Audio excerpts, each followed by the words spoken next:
కర్కాటక రాశి వారి దైవభక్తి, మానసికానందం, ధనవృద్ధి. కన్యారాశి వారికి మిత్రద్రోహం, ధనస్సు రాశి వారికి అతి తొందరపాటుతనం వల్ల నష్టాలు, మీనరాశి వారికి అనుకోని ప్రయాణాలు. అంజనానందనం వీరం జానకీ శోకనాశనం కపీసమక్షహంతారం వందే లంకా భయంకరం. భక్తివర్ణ ప్రేక్షకులకు శుభోదయం. 23/6/2026 స్వస్తి శ్రీ చాంద్రమానం పరాభవనామ సంవత్సరం ఉత్తరాయణం గ్రీష్మ ఋతువు నిజ జ్యేష్ఠ మాసం శుక్లపక్ష నవమి మంగళవారం.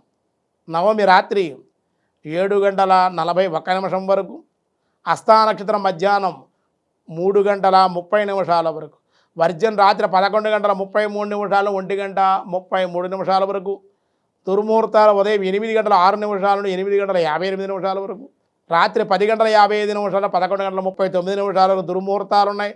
సూర్యోదయం 5:30, సూర్యాస్తమయం 6:33, అమృత గడియ ఉదయం 9:20 నుండి 10:58 వరకు, రాహుకాల మధ్యాహ్నం 3 గంటల నుండి 4:30 వరకు రాహుకాలం.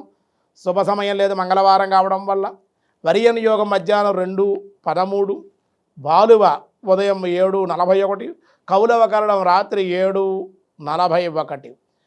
ఈరోజు దినారంభ చక్రంలో మేషరాశి వారికి ధనవ్యయము, శారీరక మానసిక బాధలు ఉండే అవకాశాలు ఉన్నాయి. వృషభ రాశి వారి గృహమయందు మార్పులు, రుణ సమస్యలు, స్వల్పంగా అనారోగ్యం కలిగే అవకాశాలు ఉన్నాయి. మిథున రాశి వారి విశేష వస్తు వస్త్రలాభాలు, అప్రయత్న కార్యసిద్ధి ఉండే అవకాశం ఉంది. కర్కాటక రాశి వారి దైవభక్తి, మానసికానందం, ధనవృద్ధి. సింహరాశి వారి శారీరక శ్రమ, భార్య పుత్రాది బంధువులతో విరోధాలు సమస్యలు ఉండే అవకాశాలు ఉన్నాయి. కన్యారాశి వారికి మిత్రద్రోహం, ప్రమాదాలు, ప్రయాణాల నష్టము, శత్రుబాధలు ఉండే అవకాశం ఉంది. తులారాశి వారికి ధనలాభం, బంధుమిత్రుల సంగమము, కార్యజయము కూడా ఉంది. వృశ్చిక రాశి వారి చోరాగ్ని రాజభయము కానీ స్వల్ప ధనలాభము, వ్యాపారంలో వృద్ధి. ధనస్సు రాశి వారికి అతి తొందరపాటుతనం వల్ల నష్టాలు, గృహంలో వాహనాల్లో మార్పులు కానీ, లేదా కొత్త గృహం కొనటం కానీ, పాత గృహం రిపేర్ కానీ, కొత్త వాహనం కొనటం కానీ, పాత వాహనం రిపేర్లు కానీ జరిగే అవకాశం ఉంది.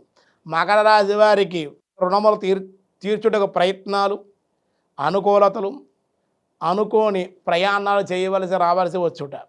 కుంభరాశి వారికి ధార్మిక చింతన, వ్యాపార వృద్ధి, ధన సమృద్ధి ఈరోజు అనుకూలంగా ఉంది. మీనరాశి వారికి అనుకోని ప్రయాణాలు, దానివల్ల శ్రమ, అనంతర లాభాలు ఉండే అవకాశం. ఈరోజు నవమి మంగళవారం కావడం సాధారణమైన వ్యవహారాలకు అనుకూలం. రేపు దశమి, నిజ జ్యేష్ఠ మాసంలో వచ్చే దశమి కాబట్టి రేపు ఉండేటువంటి దశమిని దశపాపహర దశమి అంటారు.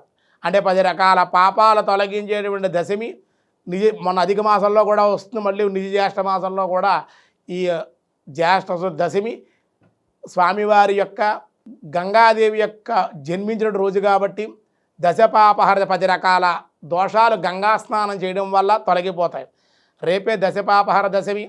ఆంజనేయ స్వామికి సంవత్సరాదేవికి కూడా జ్యేష్ఠ శుద్ధ దశమి అనగా రేపు వివాహం జరిగినట్లుగా మనకు అనేక గ్రంథాలు తెలియజేస్తూ ఉన్నాయి. ఈరోజు నవమి మంగళవారం కాబట్టి సాధారణమైన వ్యవహారాలకి అనుకూలం.